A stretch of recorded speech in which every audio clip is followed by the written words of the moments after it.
This time when he is to return, Allah releases into the world the false Messiah, Dajjal. And his mission is to impersonate the true Messiah. Now if he is to impersonate the true Messiah, and if the true Messiah is to rule the world, and this is what Nabi Muhammad alayhi salatu wasalam has said, that when Nabi Isa alayhi salam returns, he will return as Hakim, one who rules, Hakimul Adil, one who will rule with justice. And my question is, when he comes back to rule, would he have to obey the Security Council of the UN? Is there any fool anywhere in the world?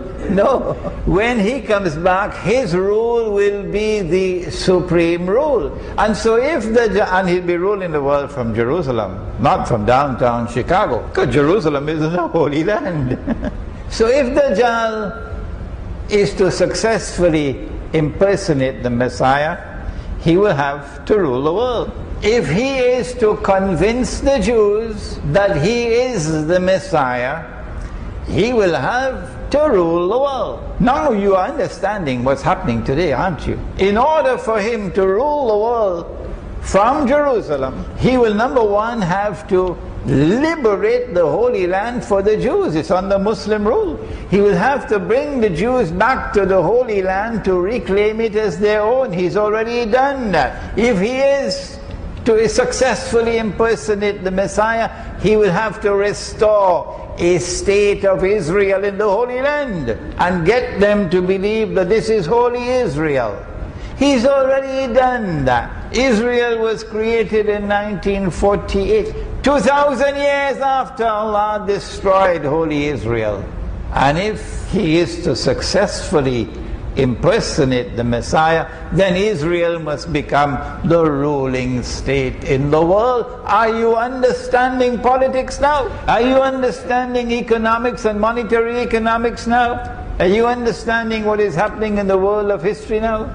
All of these things that are happening in the world are meant to deliver to Israel the status of ruling state in the world. And when Israel launches her wars, as she will have to in order to succeed the United States, when Israel launches her wars, which are just around the corner, it could be Syria, and Russia and China are convinced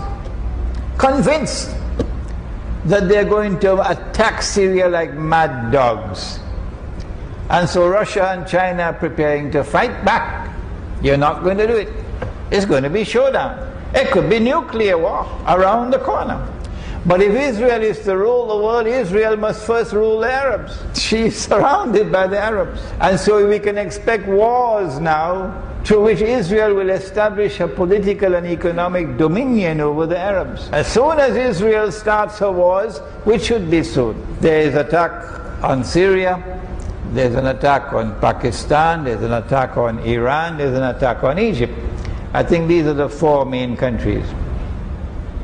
When Israel wages these wars, do not despair. Do not fall into a state of hopelessness. This lecture is being delivered so that you will understand what's happening. Israel will rule the world for a brief period of time.